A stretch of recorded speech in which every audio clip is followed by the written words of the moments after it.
Welcome to my YouTube channel. ಇದು Friday morning. So ನಾನು ಸ್ವಲ್ಪ ಬೇಗ ಇದ್ದು ಎಲ್ಲ ಕೆಲಸನ ಬೇಗ ಬೇಗ ಮಾಡಿಕೊಂಡೆ.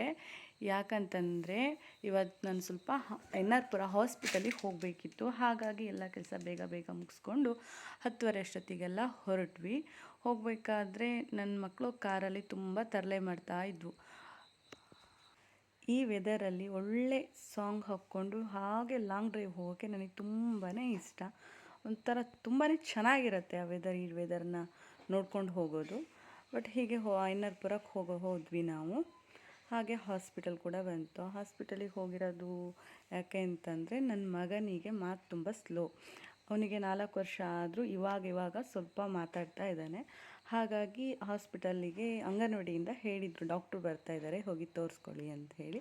ಹಾಗೆ ನಾವು ಹೋಗಿದ್ವಿ. ಅಲ್ಲಿ ಡಾಕ್ಟ್ರು ಸಿಕ್ಕಿದ್ರು. ಡಾಕ್ಟ್ರು ಹೇಳಿದರು, ಏನೂ ತೊಂದರೆ ಇಲ್ಲ, ಅವ್ನು ನಿಧಾನಕ್ಕೆ ಮಾತಾಡ್ತಾನೆ, ಬಟ್ ನೀವು ಜಾಸ್ತಿ ಮಾತಾಡಿಸ್ತಾ ಇರಿ ಅಂತ ಹೇಳಿದ್ರು. ಮತ್ತು ಹಾಗೆ ತುಂಬಾ ಫಾಸ್ಟ್ ಇದ್ದಾನೆ, ಆದರೆ ಮಾತು ಸ್ವಲ್ಪ ಸ್ಲೋ ಆಗ್ತಾಯಿದೆ, ಏನೂ ತೊಂದರೆ ಇಲ್ಲ ಅಂತ ಹೇಳಿದರು.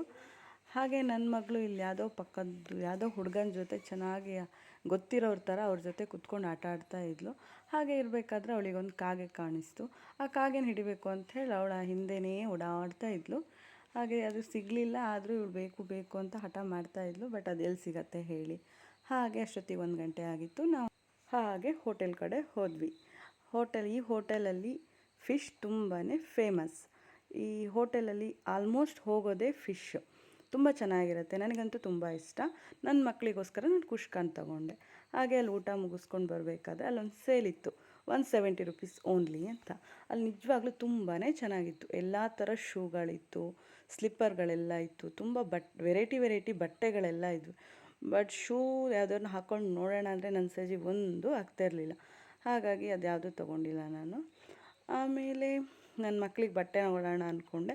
ನನ್ನ ಮಕ್ಕಳಿಗೆ ಅಲ್ಲಿ ಕಾಟನ್ ಯಾವುದೂ ಇರಲಿಲ್ಲ, ಪಾಲಿಸ್ಟರೇ ಇತ್ತು. ಹಾಗಾಗಿ ನನಗೆ ಯಾವ ಬಟ್ಟೆನೂ ಬೇಡ ಅಂದ್ಕೊಂಡೆ. ಅಷ್ಟೊತ್ತಿಗೆ ನನ್ನ ಮಕ್ಕಳು ಹೇಳಿದರು, ನನಗೆ ಸ್ಲಿಪ್ಪರ್ ಬೇಕಮ್ಮ ಅಂತ ಹೇಳಿದ್ರು. ಅವರಿಗೆ ಅಲ್ಲಿ ಯಾವುದೋ ಒಂದು ಜೊತೆ ಸ್ಲಿಪ್ಪರ್, ಇಬ್ಬರಿಗೂ ಒಂದೊಂದು ಜೊತೆ ಸ್ಲಿಪ್ಪರ್ ಕೊಡಿಸ್ದೆ. ಹಾಗೆ ನಾನೇನೂ ತೊಗೊಂಡಿಲ್ಲ, ಇವರು ಏನೂ ತೊಗೊಂಡು 170 ರೂಪಾಯಿಗೆ ವರ್ತ್ ಅನ್ನೋ ಥರನೇ ಇತ್ತು ಬಟ್ಟೆಗಳು. ಎಲ್ಲ ಚೆನ್ನಾಗಿದ್ವು, ನೋಡ್ಲಿಕ್ಕೆ ತುಂಬ ಖುಷಿಯಾಯಿತು. ಆದರೆ ಯಾವುದು ನನ್ನ ಮಕ್ಕಳಿಗೆ ಹಾಕೋ ಥರದ್ದು ಕಾಟನ್ ಇರಲಿಲ್ಲ. ಯಾಕೆಂದರೆ ಇವಳಿಗೆ ಪಾಲಿಸ್ಟರ್ ಹಾಕಿದ್ರೆ ಅವಳು ಮೈಗೆ ಹಾಕೋದೇ ಇಲ್ಲ. ಹಾಗಾಗಿ ನಾವೇನು ತೊಗೊಂಡಿಲ್ಲ. ಹಾಗೆ ನಮಗೆ ದೊಡ್ಡವರಿಗೂ ಕೂಡ ಒಳ್ಳೊಳ್ಳೆ ರೀತಿ ಕಲೆಕ್ಷನ್ಗಳಿತ್ತು. ಬಟ್ ನಮ್ಗೆ ಬೇಡ ಅಂತ ಅನ್ನಿಸ್ತು, ನಾನೇನು ತೊಗೊಂಡಿಲ್ಲ. ಮೆನ್ಸಿಗೆ ಕೂಡ ಇತ್ತು, ಇವರು ಏನೂ ತೊಗೊಂಡಿಲ್ಲ. ಬಟ್ ನಿಜವಾಗ್ಲೂ ತುಂಬ ಚೆನ್ನಾಗಿತ್ತು. ಒಳ್ಳೊಳ್ಳೆ ಶರ್ಟ್ಗಳಿತ್ತು, ಅಂದರೆ ವುಮೆನ್ಸ್ಗೆ ಒಳ್ಳೊಳ್ಳೆ ಶರ್ಟ್ಗಳಿತ್ತು. ಎಲ್ಲ ತುಂಬ ಚೆನ್ನಾಗಿತ್ತು ನೋಡಲಿಕ್ಕೆ. ನನಗೂ ತುಂಬಾ ಇಷ್ಟ ಆಯಿತು. ಬಟ್ ಅದು ಚುಚ್ಚೋ ಥರ ಅನ್ನಿಸ್ತು ನನಗೆ. ಹಾಗಾಗಿ ನಾನು ಯಾವುದೂ ತೊಗೊಂಡಿಲ್ಲ. ಮೆನ್ಸ್ಗೂ ಕೂಡ ತುಂಬ ಚೆನ್ನಾಗಿತ್ತು. ಮೆನ್ಸ್ಗೆ ಪ್ಯಾಂಟ್ ಇತ್ತು, ಶರ್ಟ್ ಇತ್ತು, ಆಮೇಲೆ ಶಾರ್ಟ್ಸ್ ಇತ್ತು, ಸ್ಲಿಪ್ಪರ್ ಇತ್ತು, ಎಲ್ಲ ಥರನೂ ಇತ್ತು. ತುಂಬ ಚೆನ್ನಾಗಿತ್ತು.